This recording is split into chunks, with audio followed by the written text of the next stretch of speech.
గద్దె రామ్మోహన్ రావు గారు, honourable MLA Vijayawada east. Shri Kona Sasidhar IAS గారు, principal secretary to government skills development and training. Doctor G Lakshmi Shah IAS గారు, district collector and magistrate NTR district. Doctor Narayana Bharat Gupta IAS గారు, director of collegiate education. Shri G Ganesh Kumar గారు IAS, director of technical education. Sir, welcome you all, sir, for this Tech Fest valedictory function.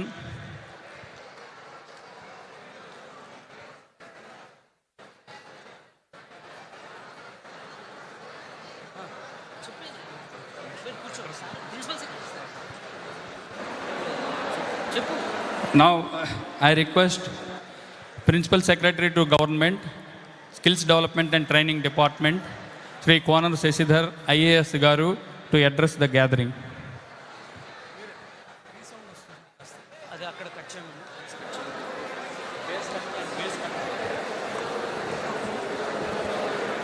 పాలీఫెస్ట్ 2024-25 దయచేసి అందరు కూర్చోవాలి నిశ్శబ్దంగా.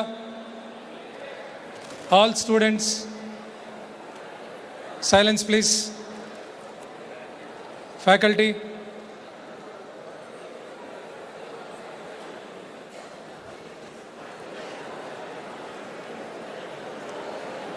silence. Thank you. Polyfest 24-25 ఈ చక్కటి ఎగ్జిబిషన్కి ముఖ్య అతిథులుగా విచ్చేసినటువంటి గౌరవనీయులు రాష్ట్ర మానవ వనరుల అభివృద్ధి, IT, electronics and communications, skill development and training శాఖ మంత్రులు శ్రీ నారా లోకేష్ గారికి, స్థానిక శాసనసభ్యులు శ్రీ గద్దె రామ్మోహన్ గారికి, ఎమ్మెల్సీ అశోక్ బాబు గారికి, కలెక్టర్ గారికి, కమిషనర్ హైయర్ ఎడ్యుకేషన్ భరత్ గారికి, అలాగే డైరెక్టర్ టెక్నికల్ ఎడ్యుకేషన్ గణేష్ గారికి, విచ్చేసినటువంటి ఫ్యాకల్టీ మెంబర్స్ అందరికీ, పాత్రికేయ మిత్రులకు నమస్కారం. పిల్లలకి శుభాశీస్సులు తెలియజేస్తున్నాను. ఈరోజు ఈ చక్కటి ప్రదర్శన చూస్తుంటే చాలా సంతోషంగా ఉంది. అంటే మన పాలిటెక్నిక్ కళాశాలలో ఇంత చక్కటి ప్రదర్శన చేస్తున్నారు, ఇంత చక్కటి ఎబిలిటీస్, స్కిల్స్ ఉంటాయంటే చూడటానికి నాకు చాలా సంతోషంగా ఉంది. సమయం చాలా తక్కువ ఉంది. ఈరోజు 290 ఆడ్ ప్రజెంటేషన్స్ నుంచి ఫస్ట్, సెకండ్ ప్రైజెస్ మాత్రం మనము సెలెక్ట్ చేసి జిల్లా అంటే ఎర్స్ట్వైల్ జిల్లాని ఒక రీజన్గా పెట్టి 13 జిల్లాల నుంచి, ఎర్స్ట్వైల్ జిల్లా నుంచి కాన్సలేషన్ ప్రైజెస్ కూడా ఇవ్వబోతున్నాం. ఫస్ట్ ప్రైజ్కి 1 lakh కూడా చెక్ ఇవ్వబోతున్నాం మంత్రి గారి చేతుల మీదుగా. మరి ఎవరైతే నేను చూసినప్పుడు నాకు సెలెక్ట్ చేయడానికి చాలా కష్టం అనిపించింది. జడ్జెస్కి కూడా అదే అనిపించి ఉంటుందని నేను అనుకుంటున్నాను. ఎందుకంటే ప్రతి ఒక్కళ్ళు పిల్లలు చాలా ఎంతూజియాజంగా, ఎంతో కాన్ఫిడెన్స్తో పార్టిసిపేట్ చేశారు. వాళ్ళందరిని చూస్తే మాకు కూడా చాలా కాన్ఫిడెన్స్ వచ్చింది. మరి ఎవరైతే ఈరోజు నాకు ఎవరు గెలిచారో తెలీదు, జడ్జెస్ లిస్ట్ ఇస్తారు, ఫైనల్ లిస్టు, వాళ్ళందరికీ కూడా అభినందనలు తెలియజేస్తున్నారు. ఎవరైతే ఈరోజు ప్రైజెస్ గెలుచుకుంటున్నారో వాళ్ళందరినీ అభినందిస్తూ ఇంకా మీరు పై లెవెల్కి ఆస్పైర్ చేయాలి. మిగతా వాళ్ళు ఎవరు కూడా డిసప్పాయింట్ కాకుండా వచ్చే సంవత్సరం మీరు ఇంకా మంచి మోడల్స్తో రావాలని చెప్పి తెలియజేస్తున్నాను. అయితే పిల్లలు ఉన్నారు కాబట్టి ఒక చిన్న, only 2 minutes sir, if you permit, ఒక చిన్న ఇన్సిడెంట్ చెప్పేసి నేను ముగిస్తాను. ఒక సెల్ ఫోన్ కంపెనీ ఉంది. ఆ సెల్ ఫోన్ కంపెనీలో ఒక పెద్ద ఆయన ఉన్నాడు. ఆ పెద్ద ఆయన ఆ రోజు ఇటువంటి మంచి సమావేశం ఏర్పాటు చేసి ఆ కంపెనీ CEO వచ్చి, ఆ ఓనర్ పెద్ద ఆయన, వయసులో పెద్ద ఆయన దగ్గరికి వచ్చి, సార్ ఈరోజు మన కంపెనీ పార్టీ ఉందన్నారు. దేనికోసం పార్టీ చేసుకుంటున్నారు అన్నారు. అంటే మేము 6 Sigma అనేది అచీవ్ చేశాం సార్ అన్నారు. అంటే నేను పాతకాలపు మనిషి, నాకు తెలియదు అదేంటో చెప్పండి అన్నారు. అంటే మనం ఏమన్నా ఉత్పత్తి చేసినప్పుడు 99.99% ఎటువంటి డిఫెక్ట్స్ లేకుండా మనం ఉత్పత్తి చేస్తే 6 Sigma సార్, ప్రపంచంలో ఏ కంపెనీ చేయదు, అది మనం సాధించాం కాబట్టి ఈ పార్టీ అన్నారు. అంటే మళ్ళీ నాకు సరిగ్గా అర్థమయ్యేలాగా చెప్పండి అన్నారు. అంటే మనం 1,00,000 సెల్ ఫోన్లు మ్యానుఫ్యాక్చర్ చేస్తే 99,999 సెల్ ఫోన్లో ఎటువంటి డిఫెక్ట్స్ లేవు, అందుకనే మనం సెలబ్రేట్ చేసుకుంటున్నాం అన్నారు. అప్పుడు ఈ పెద్ద ఆయన అన్నాడు, చాలా బాగుంది, 90,999 మంది చేసుకుంటున్నారు, ఆ ఒక్కడికి నేనేం సమాధానం చెప్పాలి? మిగతా వాళ్ళందరూ సంతోషంగా ఉన్నారని చెప్పి నేను కూడా సంతోషంగా ఉండాలని ఆ కస్టమర్కి చెప్పాలా అని అడిగాడు. ఇది ఎందుకు చెప్తున్నానంటే, చాలా చక్కగా ఎన్ని చూసినప్పుడు నాకు 2-3 విషయాలు మా మంత్రి గారు మాకు ఎప్పుడు ఆదేశించాలి, ఒకటే, ఎక్సలెంట్గా పనిచేయాలి, కానీ లెటస్ ఫేస్ ద ఫ్యాక్ట్స్ అని.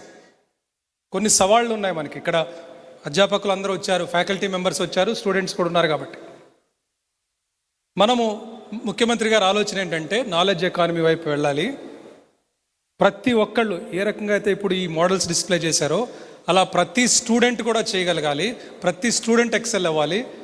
కేవలం కొంతమంది మాత్రమే బాగా చేస్తే కాదు, లేదా కొన్ని కాలేజీలు బాగా చేస్తే కాదు, కొన్ని కోర్సులు మాత్రమే బాగా చేస్తే కాదు, అన్నీ బాగా చేయాలన్నది మా మంత్రి గారి ఆలోచన కూడా.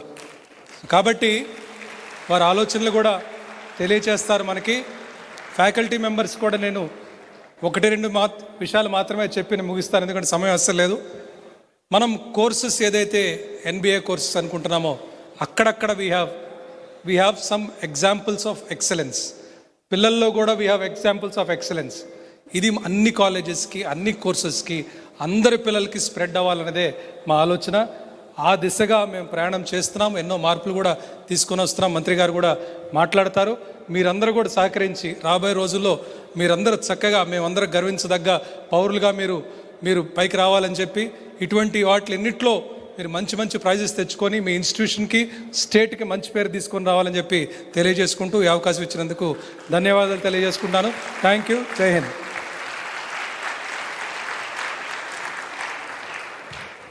Thank you, sir. Thank you very much. Now, we had in front of us a visionary leader for Andhra Pradesh, Honorable Minister for Human Resources Development, Information Technology, Electronics and Communication and RTGS.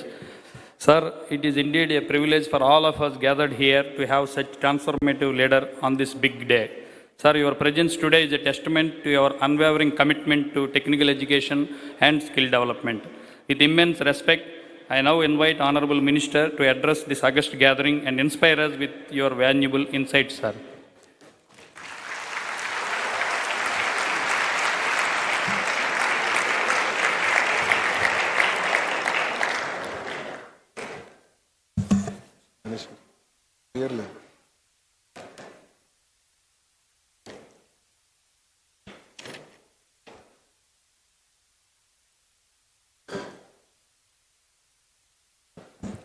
అందరికీ నమస్కారం.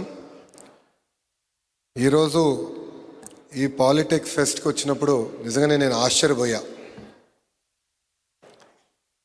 చాలా పెద్ద speech రాసుకుని వచ్చే, ఇదంతా పడేయచ్చు. ఇంకా నేను అసలు ప్రభుత్వ పాలిటెక్నిక్లో ఇంత అద్భుతమైన పిల్లలు ఉన్నారు, ఇంత అద్భుతమైన ఐడియాస్ ఉన్నాయి, ఆ ఐడియాస్ని రియాలిటీ చేసేదానికి అద్భుతమైన ఫ్యాకల్టీ ఉందని వాస్తవంగా నేను ఈరోజు తెలుసుకోవడం జరిగింది.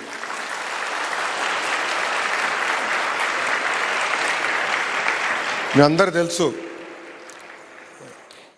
గౌరవ ప్రధానమంత్రి గారు రేపు విశాఖపట్నంగా వస్తున్నారు. ఆ కార్యక్రమంలో మేము అందరం బిజీగా ఉన్నాం. కానీ నేను ఎప్పుడో కమిట్ అయ్యాను, ఈ పాలిటెక్ ఫెస్ట్కి వస్తానని, ఎట్టి పరిస్థితుల్లో మిస్ అవ్వకూడదని ఈరోజు ఉండిపోయి ఈ ఫెస్ట్కి వచ్చాను. ఈ ఫెస్ట్ అనేది 2018లో ఆనాటి ముఖ్యమంత్రి చంద్రబాబు నాయుడు గారి ఆలోచన.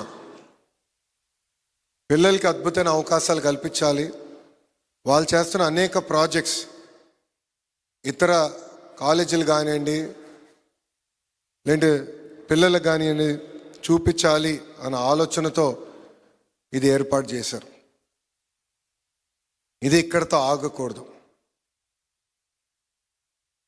నేను చూశాను ఈరోజు ఐడియాస్ చాలా అద్భుతంగా ఉన్నాయి. ఇక్కడ సార్ మీ హ్యాండ్ రైటింగ్ నాకు అర్థం అలా, ఈశ్వరు లక్ష్మీ సార్ గణేష్ గారి హ్యాండ్ రైటింగ్ నాకు అర్థం అలా. ఈరోజు ఇక్కడ ఒక autonomous fire detection and extinguishing system చూసా. ఈశ్వర్ లక్ష్మీ శరణ్య తయారు చేసింది. కొంచెం మీటింగ్కి లేట్ అవుతుంది, నేను మళ్ళీ చూస్తాను, కొంచెం వెళ్తానంటే లేదు సార్ మీరు చూడాలని డెమాన్స్ట్రేషన్ చేశారు. ఫస్ట్ అటెంప్ట్లో పనిచేయాల, సెకండ్ అటెంప్ట్లో కూడా పనిచేయలేదు, థర్డ్ అటెంప్ట్లో కూడా పనిచేయలేదు. పాపం ఈశ్వర్ అయితే చాలా బాధపడ్డాడు. నాతో ఫోటో దిగుతూ కూడా ఫెయిల్ అయ్యాను, చేయలేకపోయానని. మళ్ళీ అతను వెళ్ళి సార్ మీరు ఇంకొక స్టాల్కి వెళ్ళి రండి, ఈ లోపల దీన్ని సెట్ చేస్తానని చెప్పాడు. సెట్ చేశాడు, డెమాన్స్ట్రేషన్ చేశాడు.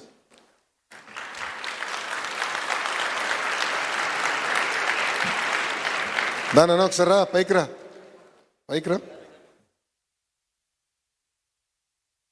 ఇది మీ అందరికి ఎందుకు చెప్తున్నానంటే, జీవితంలో మనం ప్రయాణం చేసినప్పుడు మనం అనేక ఇబ్బందులు ఎదుర్కొంటాం. మనం అనుకుంది సాధ్యం కాదు, ఎదురు దెబ్బలు రావచ్చు, ఎదురు గాలి ఉండొచ్చు. పరిగెత్తేటప్పుడు తప్పనిసరిగా మనం అందరం పడతాం. పడిన వెంటనే ఎంత తొందరగా లేస్తాం అనేది చాలా చాలా ముఖ్యం మన జీవితంలో. సో ఈశ్వర్ ఈరోజు సరేనే నాకు ఈరోజు చూపించారు, ఎస్ దీన్ని సాధిస్తాం, ఇబ్బంది ఉంది పర్వాలేదు, మీరు ఒక్క స్టాల్ ముందరికి వెళ్ళి రాండి అని చెప్పారు. నిజంగానే వాళ్ళు నేను అభినందిస్తున్నాను. థ్యాంక్ యూ అమ్మా.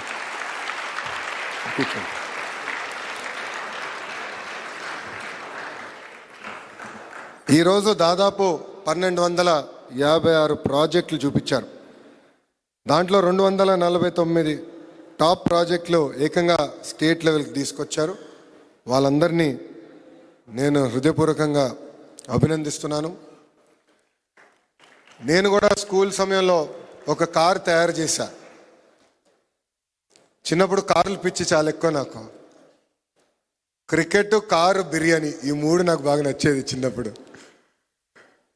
నేను కూడా కారు తయారు చేసినప్పుడు మొన్నటి వరకు అనుకున్నా కారు తయారు చేశాను చిన్నప్పుడు అని. కానీ మీ ప్రాజెక్టులు చూస్తే అది వేస్ట్ అని తెలిపోయింది. చాలా ఇన్నోవేటివ్ ఐడియాస్. ఒక పక్కన కేంద్ర ప్రభుత్వం సహకారం, ఆంధ్ర రాష్ట్ర ప్రభుత్వం ప్రోత్సాహంతో అద్భుతమైన ఐడియాస్ ఈరోజు నాకు మీరు అందరూ చూపిస్తాం జరిగింది. ఈ సందర్భంగా కొన్ని స్టోరీస్ మీతో షేర్ చేయాలి. మొదటి స్టోరీ, యాపిల్ సంస్థ ఫౌండర్ స్టీవ్ జాబ్స్. యాపిల్ గురించి మీ అందరు తెలుసు, ఐఫోన్ కావాలి అందరికీ.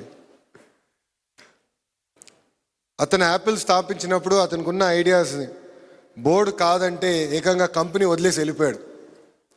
అప్పుడు ఆ కంపెనీ మొత్తం పడిపోయింది, షేర్ ప్రైస్ పడిపోయింది, నష్టాల్లోకి వెళ్ళింది. మళ్ళీ అతను వచ్చి అతను నమ్ముకున్న సిద్ధాంతాలు అమలు చేసి యాపిల్ని one of the most valuable company చేశారు. ఇది నేను ఎందుకు చెప్తున్నానంటే అతను కూడా అదే పడలా.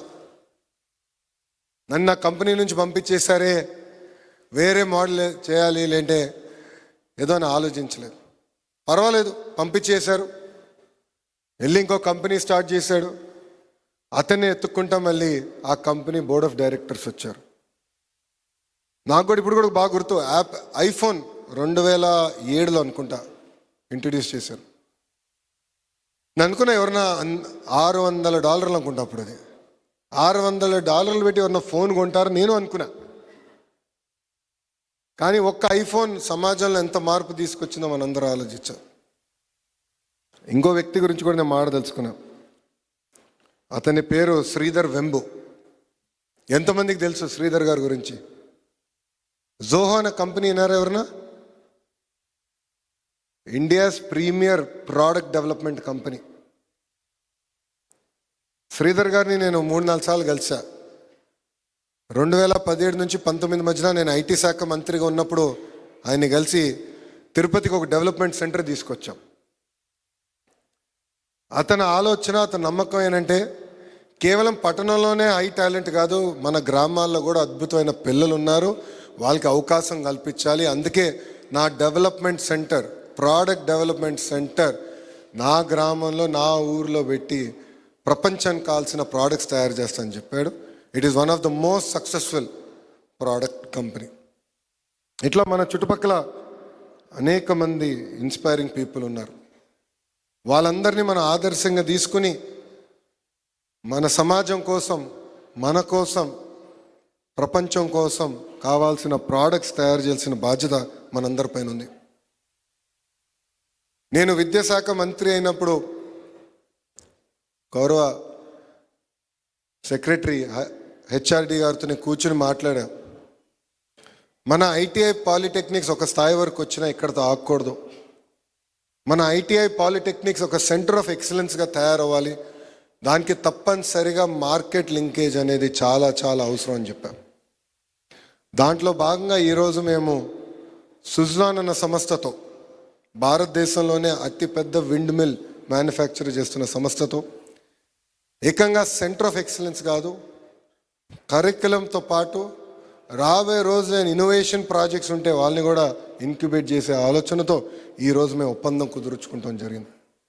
ఇట్లా భారతదేశంలో ఉన్న మేక్ ఇన్ ఇండియా పాటిస్తున్న సంస్థలతో ఒప్పందం కుదుర్చుకుని మన కరిక్యులంతో పాటు ఇన్నోవేటివ్ ఐడియాస్ని ఇంక్యుబేట్ చేసేదానికి మన ప్రభుత్వం ఒక నిర్ణయం తీసుకుంది. ఈ ఫెస్ట్ అనేది ఏదో ఒక ఈవెంట్ కాదు, ఇదొక మూవ్మెంట్. గౌరవ ప్రధానమంత్రి గారు పదే పదే చెప్తారు మేడ్ ఇన్ ఇండియా అని. ఇది చాలా చాలా అవసరం. ఈరోజు మనం వాడుతున్న సెల్ ఫోన్లు, టీవీలు, ఇవన్నీ కూడా మీరు చూస్తే కాంపోనెంట్స్ అన్నీ చూస్తే చైనాలోనో తైవాన్లో తయారు చేస్తారు. దానికి మనందరం ఫుల్ స్టాప్ పెట్టాల్సిన అవసరం ఉంది. మన ప్రభుత్వం పదే పదే ఒక మాట చెప్తుంది, రాజధాని ఒకే దగ్గర ఉండాలి కానీ అభివృద్ధి వికేంద్రీకరణ జరగాలని, ఒక ఎకో సిస్టమ్ ఏర్పాటు చేయాలి. మీరు అందుకే చూస్తే వెనుకబడిన జిల్లా అనంతపురం జిల్లాకి కియా మోటార్స్ తీసుకొచ్చాం. ఈ రోజున ఆలోచన కేవలం కియా మోటార్స్ తీసుకొచ్చి అక్కడితో కాదు, మొత్తం మొబిలిటీ ఎట్లా అనంతపురం తీసుకురావాలి, అక్కడున్న పాలిటెక్నిక్స్ ఐటీఐలో కూడా ఆటోమోటివ్ మొబిలిటీ రంగంలో ఎట్లా ముందలు తీసుకునే ఆలోచనలో మేము ఉన్నాం.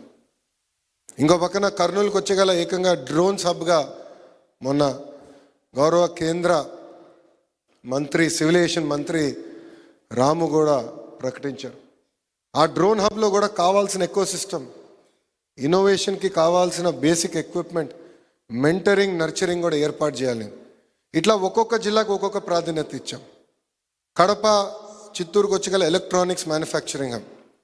ఆ రెండు జిల్లాల నుంచి ఎవరిని ఉంటే ఇక్కడ మీకు తెలుసు టీవీలు తయారు చేసే సంస్థలు వచ్చినాయి, సెల్ ఫోన్ తయారు చేసే సంస్థలు వచ్చినాయి, దాంట్లో కెమెరా మాడ్యూల్, బ్యాటరీలు తయారు చేసే సంస్థలు కూడా వచ్చినాయి.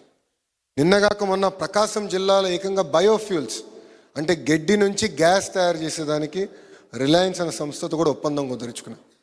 అక్కడ కూడా అనేక అవకాశాలు ఏర్పడుతున్నాయి. ఇట్లా ఒక్కొక్క జిల్లాకు ఒక్కొక్క ప్రాధాన్యత ఇచ్చాం. దానికి మొత్తం ఎకో సిస్టమ్ ఏర్పాటు చేస్తున్నాం. దానికి కావాల్సిన ఇంక్యుబేషన్ ఇన్ఫ్రాస్ట్రక్చర్ కూడా క్రియేట్ చేస్తున్నాం. రతన్ టాటా గారి గురించి నేను ఎంత చెప్పినా తక్కువే, నాకన్నా మీకే బాగా తెలుసు ఆయన గురించి. నిన్న నేను ఉండి నియోజకవర్గంలో రతన్ టాటా గారి విగ్రహం కూడా ఆవిష్కరించాను. అక్కడ నేను మాట్లాడుతూ చెప్పా, రతన్ టాటా గారు చనిపోయినప్పుడు క్యాబినెట్ మీటింగ్ జరుగుతుంది. క్యాబినెట్ మీటింగ్ రద్దు చేసుకుని గౌరవ ముఖ్యమంత్రి గారు ఆయనతో పాటు నేను వెళ్ళాను. ఫ్లైట్లో వెళ్తుంటే అప్పుడు ఐడియా వచ్చింది, రతన్ టాటా గారి పేరుతో ఒక ఇన్నోవేషన్ హబ్ ఏర్పాటు చేయాలి. ఆ హబ్ నుంచి ప్రతి మేజర్ డిస్ట్రిక్ట్స్లో నోడ్స్ ఏర్పాటు చేసి మీలాంటి ఐడియాస్ ఉన్న ఆంటర్ప్రినర్స్ని ప్రోత్సహించే బాధ్యత మన ప్రభుత్వం తీసుకుంటుందని ఈ సభాముఖం మీ అందరికీ నేను హామీ ఇస్తున్నాను.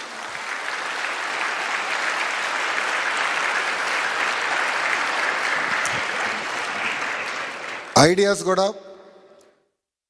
సెక్రటరీ గారు ఇక్కడ ఉన్నారు, మేము ఈ మీటింగ్ అయిన తర్వాత చర్చించి ఒక జియో కూడా ఇస్తాం. మీరు రాష్ట్ర ప్రభుత్వంలో ఉన్న అనేక శాఖల్లో పైలట్ చేసిన కూడా అవకాశం ఏర్పాటు చేసే బాధ్యత మన ప్రభుత్వం మేము తీసుకుంటాం. ఈరోజు ఒక ఐడియా చూసా, paid cell phone charging idea. నా ఫింగర్ ప్రింట్, బహుశా నా ఫింగర్ ప్రింట్ ఇప్పుడు వాళ్ళ దగ్గరనే ఉంది. అద్భుతమైన idea, very simple idea but very effective. అలాంటి ఐడియాస్ ప్రోత్సహించడానికి జిఐడి కూడా నేను చెప్తాను. జనరల్ అడ్మినిస్ట్రేటివ్ డిపార్ట్మెంట్ అని ఉంటుంది గవర్నమెంట్లో. సో గవర్నమెంట్ ఇన్ఫ్రాస్ట్రక్చర్ వాడాలంటే వాళ్ళ పర్మిషన్ అవసరం, వాళ్ళకు కూడా నేను చెప్తాను. చెప్పి ఇవన్నీ ఐడియాస్ని ఎట్లా ఇంక్యుబేట్ చేయాలి, వాళ్ళని ఎట్లా ప్రోత్సహించాలి, ఒక ఎకనామిక్ యాక్టివిటీ వాళ్ళ కోసం ఎట్లా క్రియేట్ చేయాలనేది మన ప్రభుత్వం తప్పనిసరిగా నిర్ణయం తీసుకుంటుందని ఈ సభాముఖం మీ అందరికి తెలుపుకుంటూ, ఇంకా పెద్దలు చెప్పినట్లు ఫస్ట్ ప్రైజ్కి అనేక క్యాష్ అవార్డ్స్ కూడా మన ప్రభుత్వం అందిస్తుంది. కానీ అక్కడితో ఆగద్దండి. మీకు ఒక ఐడియా ఉంటే ఆ ఐడియా సాధించే వరకు మీరు వదిలిపెట్టకూడదు. మన ఇంట్లో చెప్తారు, failure is a stepping stone for success అని. నా జీవిత ప్రయాణం కూడా అదొక ఉదాహరణ. 2019లో నేను ఎన్నికల్లో పోటీ చేయాలనుకున్నప్పుడు మా అధ్యక్షుల వారు చంద్రబాబు నాయుడు గారు నన్ను అడిగారు, ఎక్కడ పోటీ చేస్తామని. అప్పుడు నేను గురువుగారికి చెప్పా, ఎప్పుడు గెలవని నియోజకవర్గం నాకు ఇవ్వండి సార్, గెలిచి చూపిస్తానని. 1985 తర్వాత మంగళగిరి మేము గెలవలేదు. 2019లో పోటీ చేశాను, 5300 ఓట్లతో నేను ఓడిపోయా. చప్పట్లు కొట్టండి, నో ప్రాబ్లం. 5300 ఓట్లతో నేను ఓడిపోయా. ఒకరోజు బాధ కలిగింది, కానీ నేను వదిలిపెట్టలా. మొదటి రోజు బాధ కలిగింది, కానీ 5 రోజులు అహర్నిశలు కష్టపడ్డా, పని చేశా, ప్రజలు మనసు గెలుచుకున్నా. ఆంధ్ర రాష్ట్ర చరిత్రలోనే టాప్ 3 మెజారిటీలో మొన్న మంగళగిరి 91,000 మెజారిటీతో గెలిచా.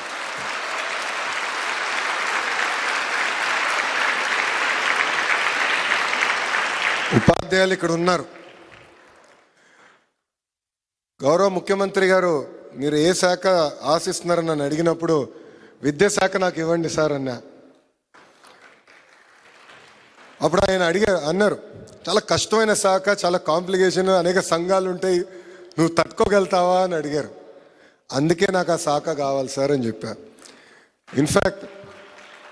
ఇన్ఫ్యాక్ట్ నేను విద్యాశాఖ మంత్రి అవుతున్నాను అన్నప్పుడు చాలామంది శాసనసభ్యులు కూడా నాకు మెసేజ్ చేశారు. అశోక్ బాబు గారు కూడా ఇక్కడ నవ్వుతున్నారు. చాలామంది చెప్పారు, చాలా కష్టమైన పని, సంస్కరణలు తీసుకొస్తాం అంత తేలిక కాదు అంటే ఒకటే చెప్పా. అందుకే నాకు అది ఇష్టం. ఛాలెంజ్ అనేది జీవితంలో ఉండాలి, ఛాలెంజ్లోనే మనం అందరం ఎమర్జ్ అవుతామని నేను చెప్తాను జరిగింది. సో ఇక్కడున్న మీ అందరు కూడా కోరేది అదే, ఛాలెంజ్ అనేది తీసుకోవాలి, చాలా కష్టపడాలి. There is no alternative to hard work. మనం నమ్ముకున్న దానికోసం అహర్నిశలు కష్టపడాలి.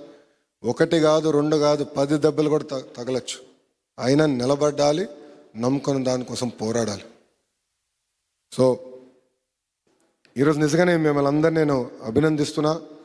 చాలా అద్భుతమైన ఐడియాస్ ఈరోజు మీరు తీసుకొచ్చారు. అదే నవ్వుతున్నా, మీ వయసులో నేను బిర్యానీ, క్రికెట్, కార్లు, ఏనాడు ఇలా ఐఓటీ గురించి ఆలోచించలేదు, సెన్సర్ల గురించి ఆలోచించలేదు.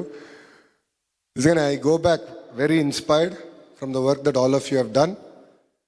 As a minister, as a government, we will stand with all of you as innovators. We will support you. And it is my dream that at least one homegrown unicorn, ante unicorn ante kanisam 8,000 కోట్ల విలువైన company, ఒక startup company 8,000 కోట్ల విలువైన ఉండాలి. ఒక company అయినా రాబోయే 5 సంవత్సరాలు ఆంధ్ర రాష్ట్రంలో తయారు చేయాలని లక్ష్యంతో మన ప్రభుత్వం పనిచేస్తుందని మీ అందరికి తెలుపుకుంటూ,